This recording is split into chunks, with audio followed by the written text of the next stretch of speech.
The modern 4PL. Well, joining us today to speak about that, Eric Rempel, Chief Innovation Officer at Redwood Logistics. Eric, it's great to see you once again. Welcome.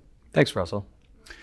Eric, let's talk about evolution. Let's talk about going from 3PL to 4PL. So just give us your thoughts on that. What's going on in that area? Yeah, I think it's a highly ambiguous term if you want it to be, right? A 3PL could mean everything under the sun, and then everyone's saying, well, 4PL, what is that? And if you think about the evolution of it to your question, there's the evolution of 2PL that makes, deliveries on behalf of someone.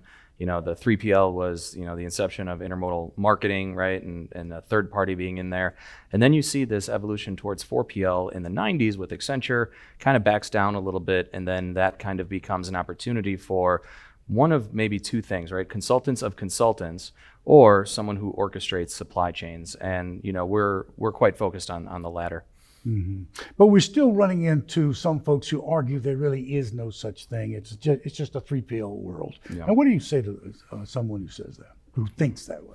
Oh, there's no such thing as money, but we leverage it, right? No, I think it's a very valid question. When you say there's no such thing, it could be that they just haven't found the business value for it yet.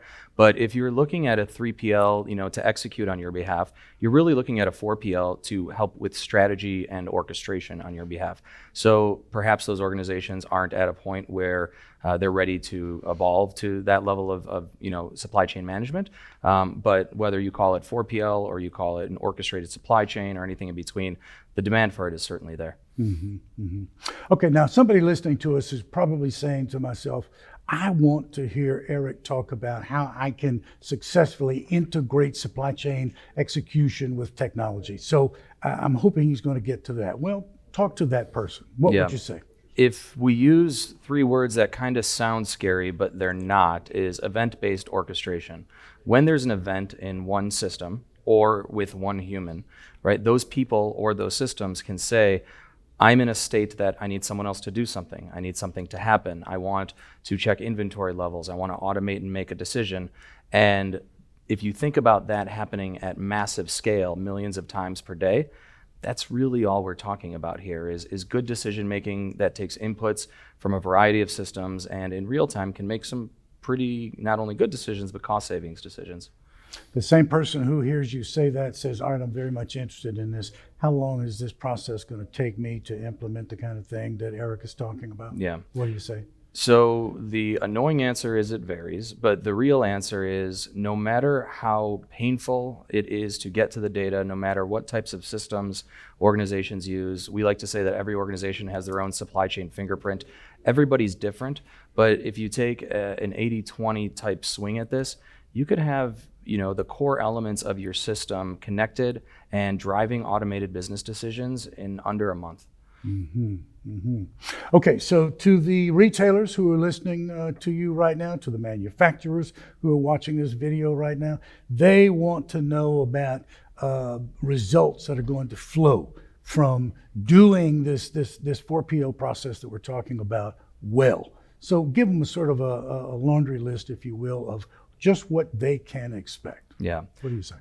So the easy ones are, reduction in lead times, reduction in distance from distribution centers to locations, to the final mile, building a solid return network. But really, I would almost reframe that question and answer into what can an organization or what can't an organization do if it has its data under control? So if you have good data and that data is now being cleaned by a platform and that platform can send it to the right places in real time, now you can actually measure, right? So when you say what percentages, everything I threw out ahead or before was very accurate, but also a total guess. When you do move data in real time, that enables us to measure what we actually do, send that off to a reporting source, and watch our metrics change in real time. Mm-hmm. Now, we've been talking about this in a very thought leader sort of way, I'm glad to say, but I want to bring this on home. Let's talk about Redwood Logistics for just a moment, because for the benefit of somebody out there who really doesn't know about the company or doesn't know specifically what your focus is, talk to them, tell them something about what you can do for their enterprise. What would you say? Yeah, so Redwood is a modern 4PL with an integration platform as a service at its heart. So we have a background in the ability to execute freight, right, logistics and supply chain management of all shapes and sizes.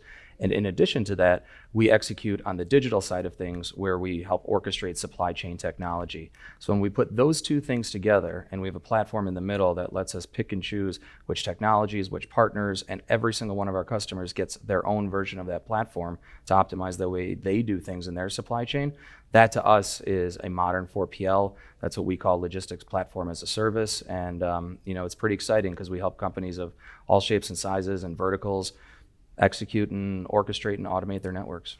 Logistics platform as a service. Great, great information. Eric, thank you so much for finding the time to sit down and speak with us today. Thank you. Appreciate it, Russell. Modern 4PL and how to do it well. That's Eric Rempel, Redwood Logistics, speaking with us today. Thanks for watching.